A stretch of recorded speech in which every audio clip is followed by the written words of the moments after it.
Hi all, welcome back to അടുത്ത video. നിങ്ങൾക്ക് resin art ചെയ്യാൻ ആഗ്രഹമുണ്ടോ? ഒരു ബിഗിനർ എന്ന നിലയ്ക്ക് റെസിൻ ആർട്ട് ചെയ്ത് എങ്ങനെയിരിക്കും, അതിന് എന്തൊക്കെയാണ് ആവശ്യം എന്നുള്ളതാണ് ഈ വീഡിയോ. നമുക്കൊന്ന് വീഡിയോ കണ്ടുപോകാം. റെസിൻ ആർട്ട് ചെയ്യുന്ന ബിഗിനറിന് 3 കാര്യങ്ങളാണ് ഏറ്റവും അത്യാവശ്യമായിട്ട് വേണ്ടത്. ഒന്ന് മോൾഡ്, പിന്നെ അതുപോലെ തന്നെ പിഗ്മെൻറ്റ് എന്ന് പറഞ്ഞാൽ പെയിൻറ്റ്, പിന്നെ റെസിൻ്റെ കൂടെ ഒരു ഹാർഡനറും ഉണ്ടാവും. ഇതാണ് ഏറ്റവും അത്യാവശ്യമായിട്ടും ഏറ്റവും ബേസിക് ആയിട്ടും വേണ്ട ഒരു കാര്യം. മോൾഡിൽ പറ്റി പിടിച്ചിരിക്കുന്ന പൊടിയൊക്കെ കളയാൻ വേണ്ടി സെല്ലോ ടേപ്പോ അതുപോലെ ഏതെങ്കിലും ടേപ്പ് കൊണ്ട് ഈ ഒരു ടെക്നിക്ക് യൂസ് ചെയ്യുന്നത് വളരെ നന്നായിരിക്കും. നമ്മൾ റെസിൻ വാങ്ങുമ്പോൾ അതിൻ്റെ കൂടെ തന്നെ കിട്ടുന്നതാണ് ഹാർഡനർ. ഇപ്പോൾ റെസിനും ഹാർഡനറും മിക്സ് ചെയ്യുന്ന റേഷ്യോ അതിൻ്റെ പിന്നിൽ തന്നെ എഴുതിയിട്ടുണ്ടാകും. അത് ചെക്ക് ചെയ്യാൻ മറക്കരുത്. ഞാൻ വാങ്ങിയ റെസിൻ്റെ റേഷ്യോ 2:1 എന്നുള്ള നിലയ്ക്കാണ്. അതായത് 2 സ്പൂൺ റെസിൻ എടുക്കുകയാണെങ്കിൽ 1 സ്പൂൺ ഹാർഡനർ. ഇതാണ് അതിൻ്റെ മിക്സിംഗ് റേഷ്യോ. പിന്നെ മിക്സ് ചെയ്യുന്ന സമയത്ത് ഏറ്റവും സാവധാനം വേണം മിക്സ് ചെയ്യാൻ വേണ്ടി, അല്ലെങ്കിൽ ബബിൾസിൻ്റെ എണ്ണം നിങ്ങളുടെ റെസിൻ ആർട്ടിൽ കൂടും.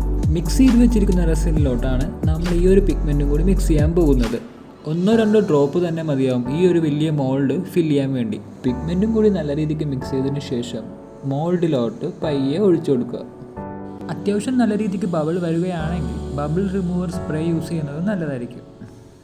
പിഗ്മെൻറ്റ് മിക്സ് ചെയ്യാത്ത റെസിനും ഞാൻ ഈ മോൾഡിലോട്ട് ഒഴിച്ചു കൊടുക്കുന്നുണ്ട്. കാരണം നമ്മൾ ഏത് രീതിക്കാണോ നമ്മുടെ ഡിസൈൻ സെറ്റ് ചെയ്തിരിക്കുന്നത് ആ ഒരു രീതിക്ക് നമുക്ക് പിഗ്മെൻറ്റ് മിക്സ് ചെയ്ത് പിഗ്മെൻറ്റ് മിക്സ് ചെയ്യാണ്ടും നമുക്ക് റെസിനിൽ ഒഴിച്ചു കൊടുക്കാവുന്നതാണ്. റെസിനെല്ലാം ഒഴിച്ചു കഴിഞ്ഞ് നമുക്ക് ഇതുപോലുള്ള ഡിസൈൻ കൊടുക്കാവുന്നതാണ്. അങ്ങനെ നമ്മുടെ ബേസ് ലെയർ കംപ്ലീറ്റ് ആയി. നമ്മൾ ബിഗിനർ ആണെന്നുള്ളത് മറക്കാണ്ട് ഓവറായിട്ട് സാധനങ്ങൾ കുത്തിക്കയറ്റാണ്ട് ഏറ്റവും മിനിമമായിട്ട് സാധനങ്ങൾ പ്ലേസ് ചെയ്യാൻ നോക്കുക. ഫസ്റ്റ് ലെയർ കംപ്ലീറ്റ് ആയതിനു ശേഷം ഞാനിവിടെ ഒരു ഫോട്ടോ മാത്രമാണ് ആഡ് ചെയ്യുന്നത്. ഫോട്ടോ പ്ലേസ് ചെയ്തതിന് ശേഷം റെസിനും ഹാർഡനറും കറക്റ്റ് റേഷ്യോയിൽ മിക്സ് ചെയ്ത് ഒന്നും കൂടി ഇതിൻ്റെ മുകളിൽ കൂടി ഒഴിച്ചു കൊടുക്കണം. ഫോട്ടോ വെച്ചതിന് ശേഷം ഈ കാണുന്നത് പോലെ വളരെ തിൻ ലെയറായിട്ട് ഞാൻ റെസിൻ ഒഴിച്ചു കൊടുത്തിട്ടുണ്ടായിരുന്നു. അതിനുശേഷം ഒരു ഹാഫ് ഉണങ്ങിയപ്പോഴേക്കും ഞാൻ കുറച്ച് ഗിൽറ്റും കൂടി അതിലോട്ട് ഇട്ടു. അതിനുശേഷം ഞാൻ ഒന്നും കൂടി ഫൈനൽ ലെയറായിട്ടുള്ള റെസിൻ ഒഴിച്ചു കൊടുത്തു. ഓരോ തവണ റെസിൻ ഒഴിച്ചതിന് ശേഷം ഉണങ്ങാനെടുക്കുന്ന സമയം 24 hours ആണ്. ഫൈനൽ ലെയർ റെസിനും ഉണങ്ങിയതിന് ശേഷം മാത്രമേ മോൾഡിൽ നിന്ന് ഇത് റിമൂവ് ചെയ്യാൻ പാടുള്ളൂ. അവസാനത്തെ ലെയറും ഉണങ്ങിയതിനു ശേഷമുള്ള ഔട്ട്പുട്ടാണ് ഈ കാണുന്നത്. നമുക്കിനി മോൾഡിൽ നിന്ന് ഇത് പറിച്ചെടുക്കുമ്പോൾ മോൾഡ് കമത്തി വെച്ചതിന് ശേഷം മാത്രമേ ഇത് ചെയ്യാവൂ.